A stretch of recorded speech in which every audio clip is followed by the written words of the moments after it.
میرے بھائیوں، رمضان مبارک کے روزوں کو باقی تمام عبادات پر، چاہے وہ حج ہو، نماز ہو، زکوٰۃ ہو اور جتنے فرائض ہیں، ان پر اس اعتبار سے رمضان مبارک کے روزوں کو فوقیت حاصل ہے کہ پورے قرآن حکیم میں باقی جتنی بھی عبادات ہیں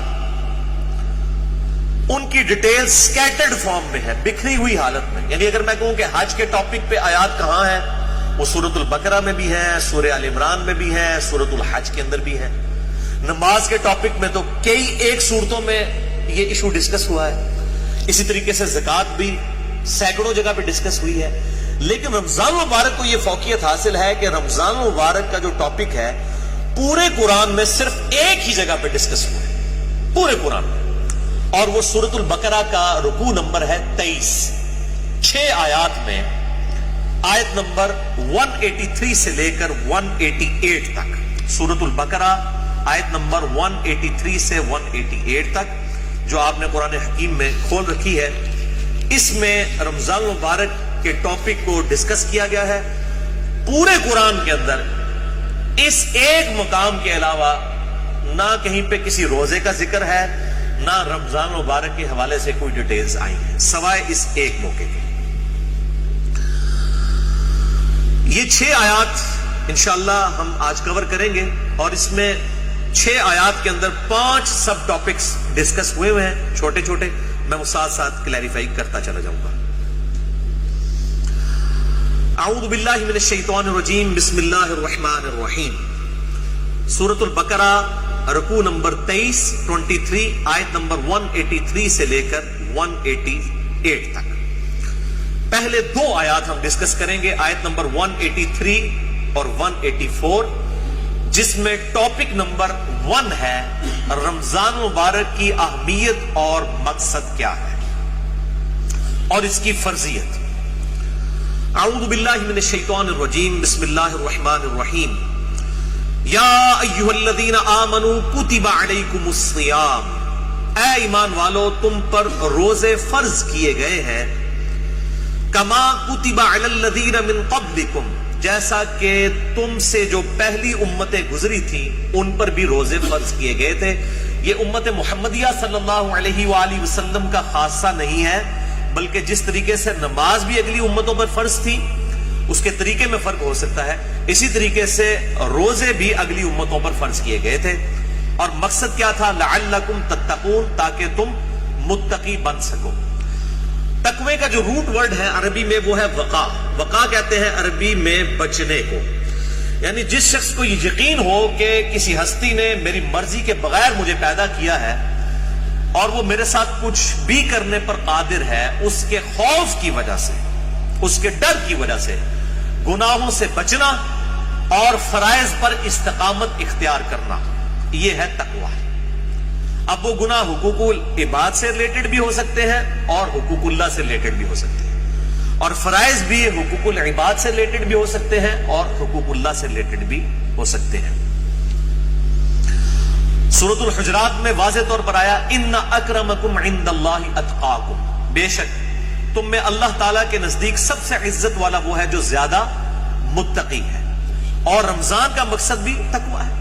اب مجھے ضمناً حدیث یاد آئی جو بخاری اور مسلم دونوں میں موجود ہے.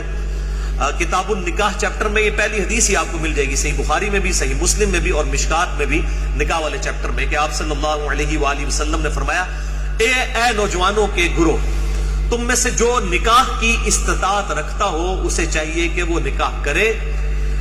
یہ چیز اس کے شرمگاہ کی حفاظت میں مدد کرے گی اور نگاہوں کو نیچا رکھنے میں اس کو سپورٹیو ہوگی. اور جو نکاح کی استطاعت نہ رکھتا ہو، یعنی فائنینشلی اس کو سپورٹ نہ کر سکتا ہو ازدواجی زندگی کو، تو وہ روزے رکھ کر اپنی شہوت کو ٹھنڈا کرے. یعنی روزہ جو ہے یہ تقوی کے حصول کا ایک ذریعہ ہے. ایام معدودات، گنتی کے چند دن ہیں، یہ رمضان کا جو مہینہ ہے اور روزے ہیں. فمن کان منکم مریضا، پس جو کوئی تم میں مریض ہو، اس میں بھی ایکسیپشن دے دی کہ اگر مریض ہو، او علی سفر، یا وہ سفر میں ہو، فعدۃ من ایام اخر، تو وہ اپنی گنتی کو باقی دنوں میں پورا کر سکتا ہے. اب وہ سفر چاہے آرام دہ ہو یا غیر آرام دہ ہو، اس سے کوئی سروکار نہیں ہے. سفر میں وہ روزہ چھوڑ سکتا ہے، لیکن باقی دنوں میں گنتی پوری کرنی ہوگی. باقی اس کی ڈیٹیلز انشاءاللہ فقہی احکام و مسائل ہم اگلی نشست میں ڈسکس کریں گے.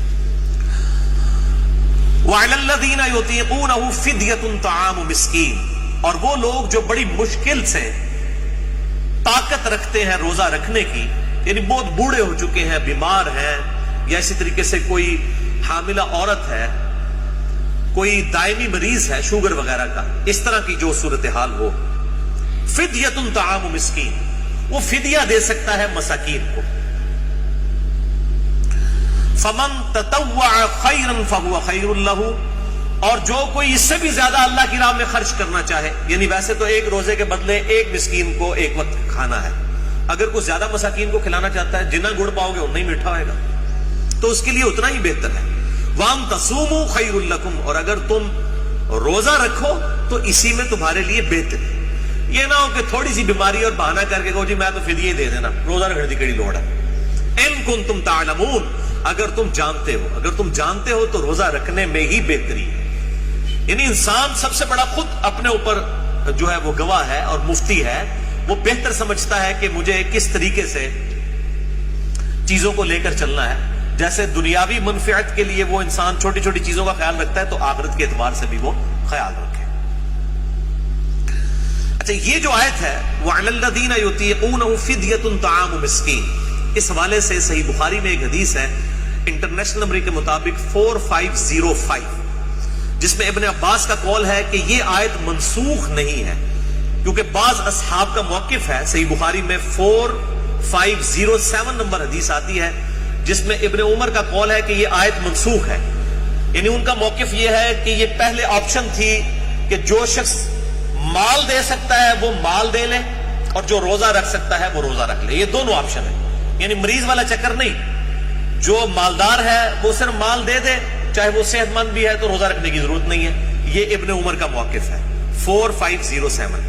جبکہ ابن عباس کا موقف صحیح بخاری میں 4505 ہے، وہ یہ کہتے ہیں کہ یہ آیت منسوخ نہیں ہے، بلکہ اس سے مراد وہ بوڑھا اور بوڑھی ہے یا بیمار شخص جس کو صحت یاب ہونے کی امید نہیں ہے اور بڑی مشکل سے وہ روزہ رکھنے پر قادر ہے، اس کے لیے روزہ نبھانا مشکل ہے.